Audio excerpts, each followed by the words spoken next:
Hello, and welcome to More Intelligent Tomorrow, a wide-ranging exploration of the potential impact of AI on the world around us, as envisioned by the future heroes of the human and machine intelligence revolution.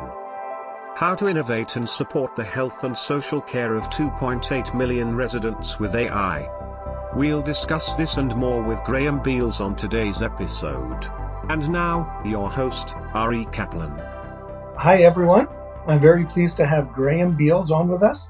He is the head of business intelligence at the Greater Manchester Health and Social Care Partnership, which is really part of the Greater NHS. Welcome, Graham. Hi, Ari. Thanks for having me. Thank you. So why don't we start a little bit with your journey on how you came to Greater Manchester?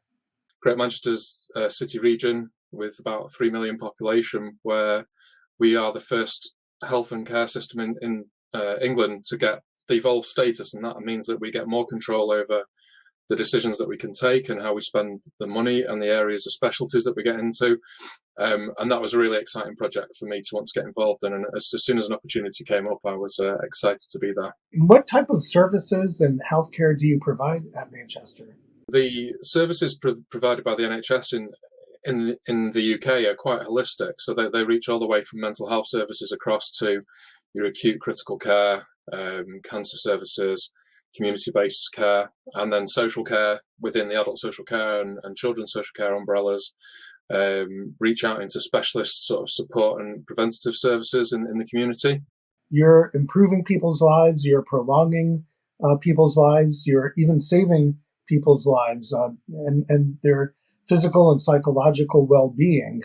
So that's all helping the common good.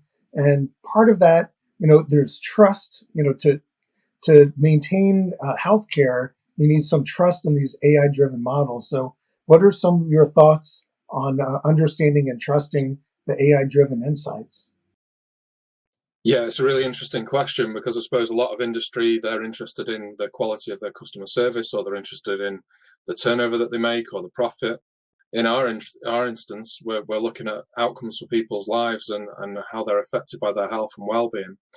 And we start to move towards a population health model, which means that we're looking at people as a holistic person, as opposed to, a patient in a queue over here and a patient in a queue over here.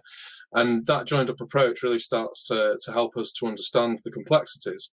But actually, health data is really complicated. Some of the answers are quite hidden, so the data is not quite as clear. And that's where we started getting involved in the AI and the machine learning, in terms of, can we start to understand our data in new ways through looking at it through new lenses. Are there any examples you want to share on hidden data that you're able to reveal? Well, there's a few examples really, but I suppose one of the critical ones was understanding length of stay in hospitals. We were able to get some early signal that there was some relationship between a person's frailty and their length of stay. Now, obviously, that sounds quite straightforward. If somebody's more frail, they'll spend longer in hospital. But we were able to start to quantify that in numeric values. And that allows you to start to understand the financial impacts and then the onward journey into somebody's outcome. If somebody has a long length of stay in hospital, it's not just about the finances of keeping somebody's care going. It's about the long-term impact that has on their mobility. So a lot of people deteriorate when they're in hospital, especially if they've got somebody taking care of them, being told to stay in a bed because there's not enough people to walk them around. Whereas the rehab element of somebody's care is really critical to make sure that they're able to go back to the community rather than having to go into residential care, say. So how many residents do you care for? And then you mentioned hospitals. How many hospitals are in the system? Well, I think that the critical thing in terms of the size and the scale of this is that there are over 30 organisations working together, some of them acute hospitals, some of them mental health trusts, some of them local authorities for council services. And it's all about working together to understand the people in a wider context, as opposed to just, as I said before, a patient in this pathway here. What do you think the pros and cons of sharing data, like hospitals sharing data, versus keeping things confidential? So obviously you've got to treat this information as the confidential information that it is, and make sure that you use that for the betterment of your patients. And you can't just sort of share data freely without understanding what it's being used for or what the benefits are. But when you really plan out how you want to use that data to collaborate, that trust has to be there that you're going to do exactly what you said you're going to do with this data and keep it safe, keep it secure, and use it correctly. Working to join DataRobot has got absolute power in the right place. I know you've built some dashboards that take, DataRobot or AI insights and kind of democratize it to different business units. Can you tell a little bit, about what you're doing with the dashboard? 3.5 years ago, one of the first things we did was look at the idea of collaboration, and that was collaboration in terms of involvement for providing data in that sharing side, but also about seeing everybody as being able to see the same things. So we invested in the Tableau server, and we worked with Tableau and Interworks to develop an approach where we could share our platform. And it's quite unique in terms of how we use our Tableau server. We share it with people from across all of these like 30 plus organizations.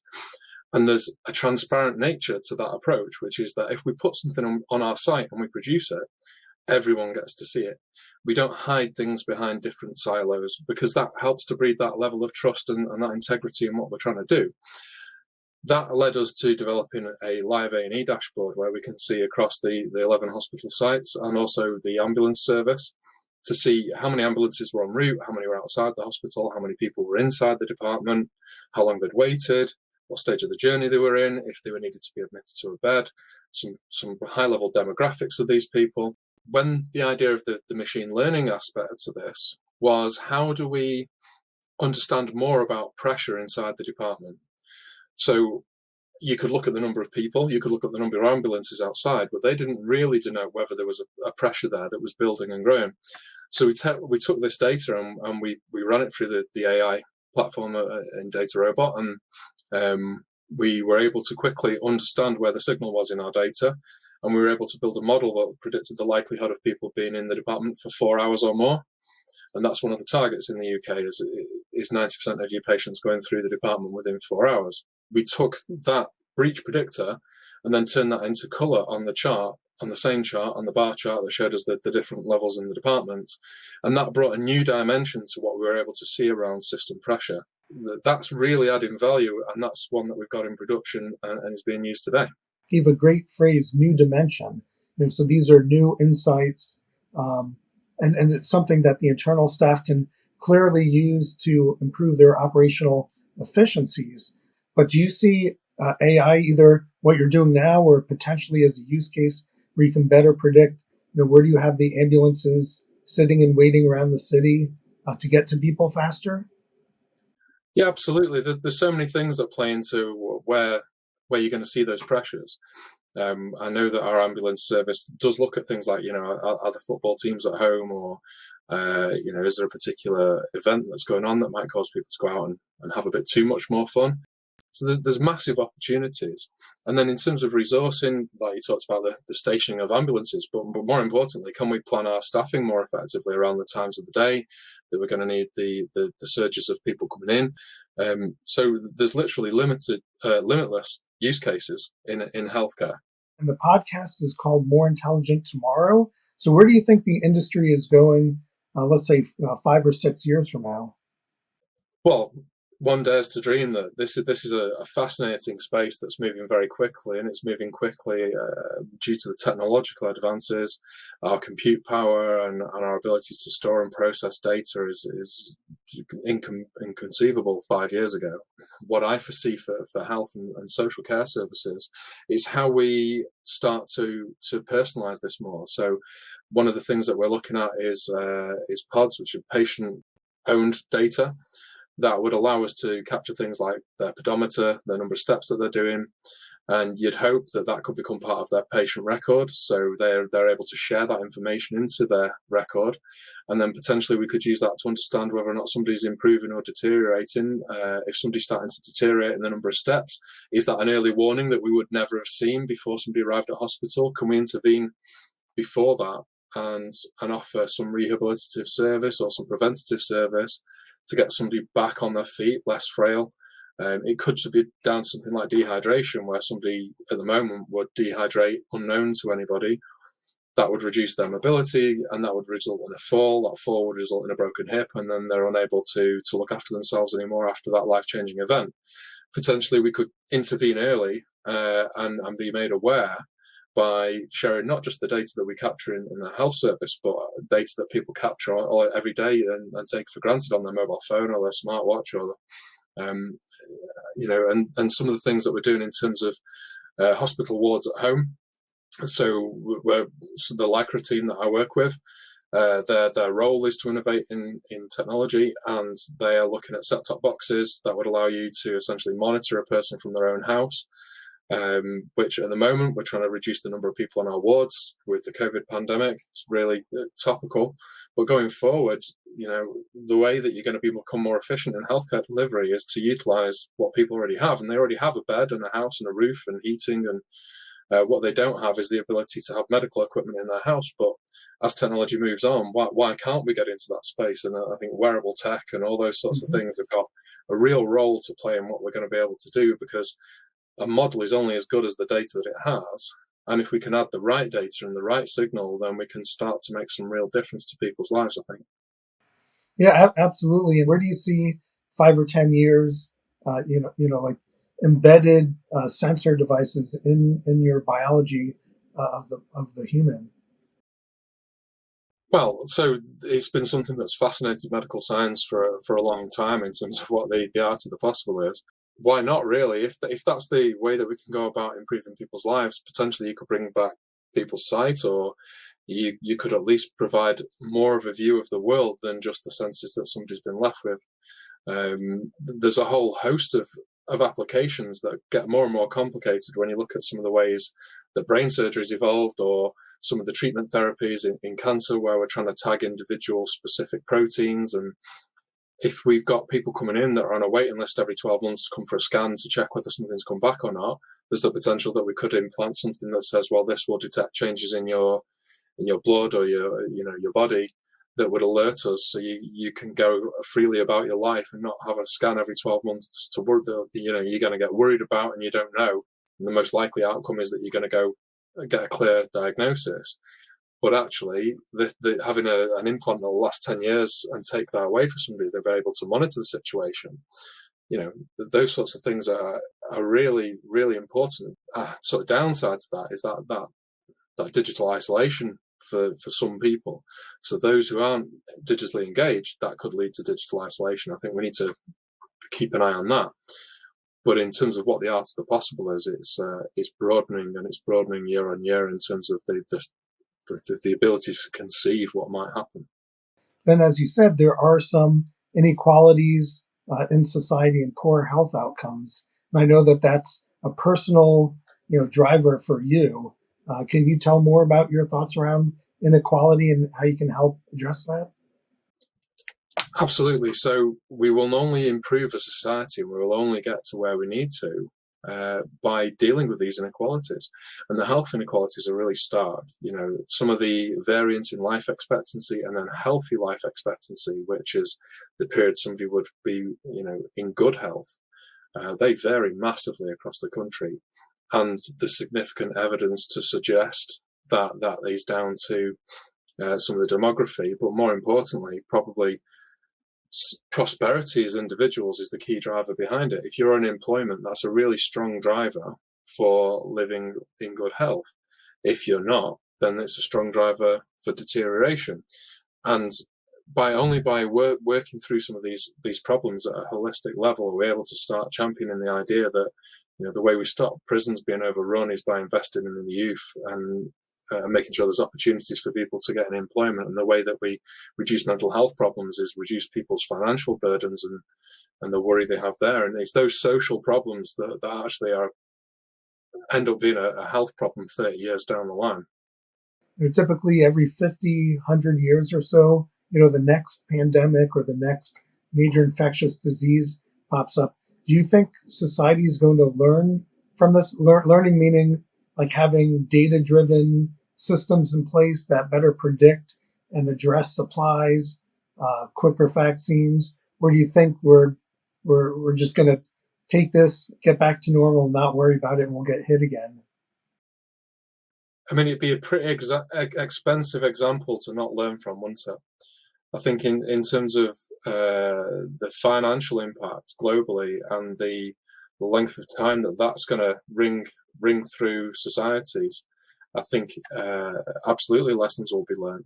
I think in terms of the data response, people were aware that situational awareness and being able to have the right information at the right time, we've changed our currency from data being available in months to weeks, hours, seconds, and that ability to have that clear line of sight about how things are going, how things are changing. I think that there will be changes to how we work as society. If you think back to some of the things you probably did 20, 30 years ago, certainly in this country, buying food off a farmer whose fingers look like they've not been washed for 2 years, or I think people will take different risks and we'll see things differently. It'll affect most industries for a long time. I think the lessons learned for COVID could be applied to any outbreak of any infectious disease. Why wouldn't we start tracking flu this way in a bid to reduce its impact on people and on mortality? So there are certain challenges, there are certain things that have happened that will change most people's opinion forever. But by the same token, I think a lot of people are fed up of the current restrictions on their lives and the current challenges that they have. And most people can't wait to get back to some sort of normality. Yeah, and so it sounds like getting a vaccine that's reliable and safe, out safely and quicker, the better. Do you see AI being able to help accelerate, the time frame and the safety around vaccines? Well, I'm sure that it has already played its role in this space, and I think it will continue to do so. The idea that we need to use the data that we have more effectively in order to get to the point that we need to be, where we can move forward quickly, is really, it's not just retrospective anymore. This is proactive, looking at our data and seeing if we can, say, minimize risk in terms of some of these clinical trials. And then the impact of this going forward, you would like to say again that there's an opportunity to use the artificial intelligence to understand the impact on broader sets of data than just the clinical trials data. Did this have an impact on somebody further down the line? Did it prevent them getting COVID? Not just when they had the immunity, did that offer a herd immunity? Mm-hmm. And some of the geospatial aspects of that are really important as well. And some of the stuff that's coming through in AI at the moment, and the features that I've seen in DataRobot around geospatial awareness are really critical in this instance, because it's so important to the pandemic. Great. And are you looking at geospatial type of data now, or kind of in your pipeline? So we look at geospatial data a lot, mostly because in terms of the inequalities piece, you need to understand your population. You can only understand your population if you understand the geospatial locality and what's going on there. Historically, in artificial intelligence or machine learning, it would have been picked up a little bit. So things like where somebody's registered at a GP or the neighborhood that they live, those sorts of things were geospatial flags in a text-based world. But actually understanding that this piece of text that says a locality name and this piece of text are actually only 2 miles away, whereas these two are 50 miles away, that's going to be really important going forward to understand some of this in more detail. Yeah, great use case of geospatial. And are you currently or thinking of using image processing as well? For example, looking at scans of somebody's lungs and using AI to better make segmentation or predictions. Yeah, I think that's a really interesting aspect of what's around the corner. As this becomes more normal, really, and something that's accepted as something that's a bit more commonplace. I've already seen good examples in this country where people have used that to diagnose skin cancer. And it's one of the, so in the UK, we have health innovation centres that work with each region. And it is one of the health innovation centres that has worked with medical colleagues to develop this sort of technology in a platform that's getting some really, really positive feedback in. But as you've got that first product to move on from, you're only going to learn more and more and more into your model. So the more pictures it can see, the more decisions that sit alongside those pictures, the more the model's got to learn and get there. And over time, what we should start to see is a really, really strong decision support tool. That's a great way to wrap up the podcast. So, Graham, we totally appreciate your time. It was very educational and inspirational and a lot of fun. So thank you again, Graham. Yeah,